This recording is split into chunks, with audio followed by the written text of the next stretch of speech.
Does Hezbollah see it that way in terms of being transformative, being something that is irreversible? I really think so. You know, the problem is that they are still trying. I mean, on March 19, you have Sayyid Nasrallah addressing the crowds in the southern suburbs, endorsing all these revolutions and saying, you know, this is irreversible.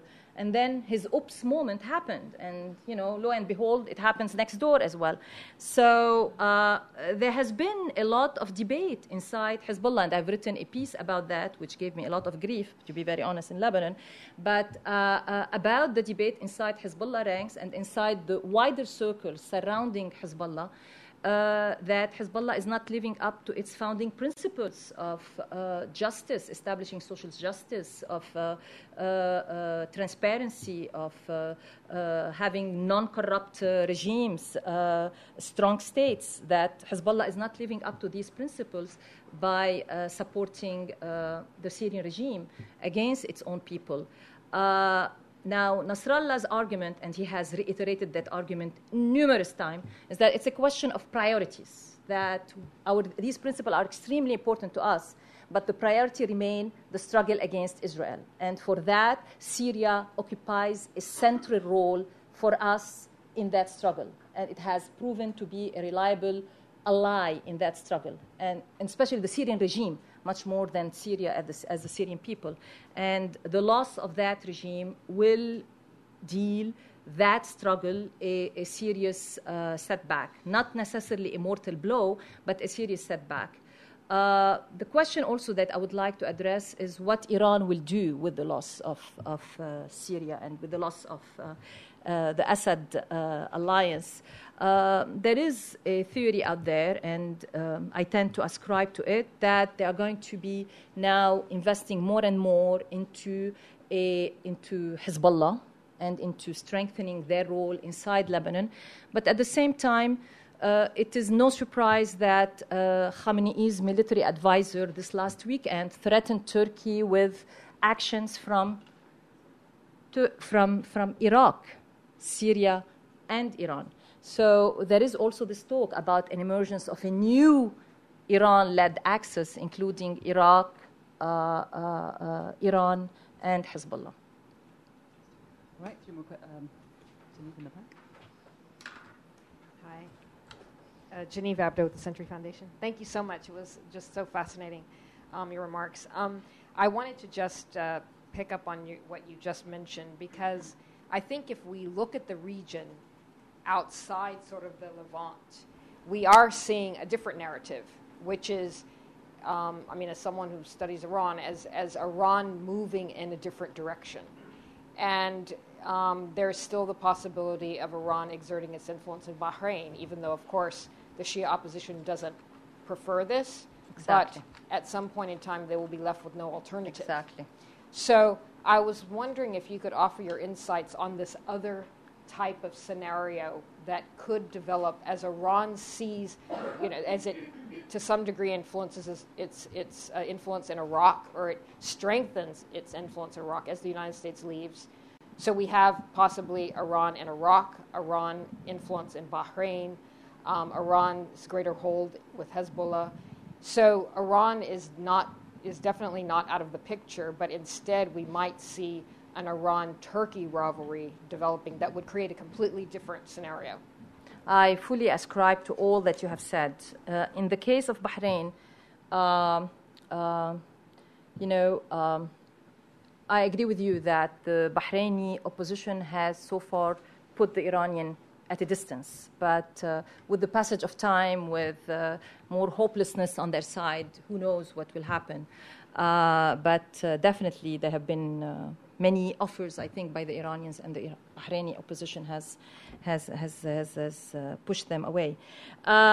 I fully agree with you. The next fault line in the region is going to be the Turkish-Iranian rivalry, and within that competition between the two camps, Hezbollah and Iraq seems to be positioning to be part of the Iran-led camp against, the Turkey-led camp. Still, when you talk to Arabs in the region, even those who might be part of the Turkey camp, there is still this hesitation about the role of Turkey. You know, I mean, after all, the Ottoman Empire is still there. It's very personal. It comes across in informal conversation. I cannot back it up with statements, to be very honest, but it's there. It lurks in the background. And moreover, Turkey has really not spent over the years enough time as an establishment to really develop links with the different political parties in the Arab region beyond the Islamists.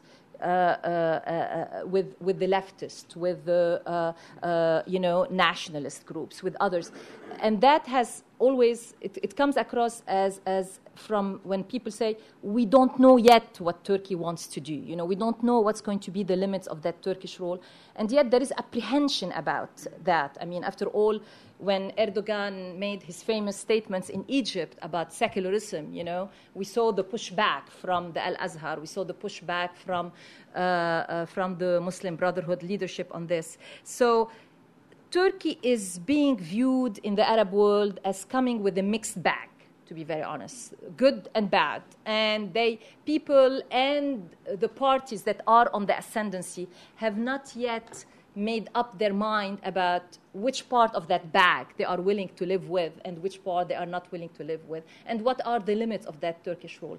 The situation is so dynamic, it's evolving, and it's hard for me right now to predict exactly as to what Turkey's role will be going forward, but it's very clear from their emerging stance on Syria that Turkey now has decided it's going to be with the, as I said earlier, that part of the fault line that is going to be part of the new regional order of the camp that is supporting the Arab uprising and all the values that come with it. Barbara Slavin from the Atlantic Council. Thank you again for your comments. Let's bring in another influential player, Saudi Arabia. How are the Saudis playing in Lebanon now? Do they see an opportunity to really marginalize Hezbollah? How are they playing in Saudi Arabia? I was at an event with Ahmadinejad where he seemed to be accusing the Saudis, without naming them, of providing weapons to the Sunnis. So, and of course, we've seen them in Bahrain. So are they on this? But yet they're not democratic like the Turks. So where are they playing in this? No, I think there is already a question. I just looked now at about the Mikati's interaction with Hezbollah, which I have not answered from the first round of questions. I'm so sorry about that. Mikati, let me start with this, and then I'll move to Barbara's question. Mikati proved to be a more skillful player, in my opinion, than people has given him credit until now, and partly because he is banking on Hezbollah's need to keep the political status quo. I mean, this has given him an advantage in his negotiation with them, threatening to resign at every round and every corner, and banking that they are going to back off because of their interest and their need to keep the political status quo at home.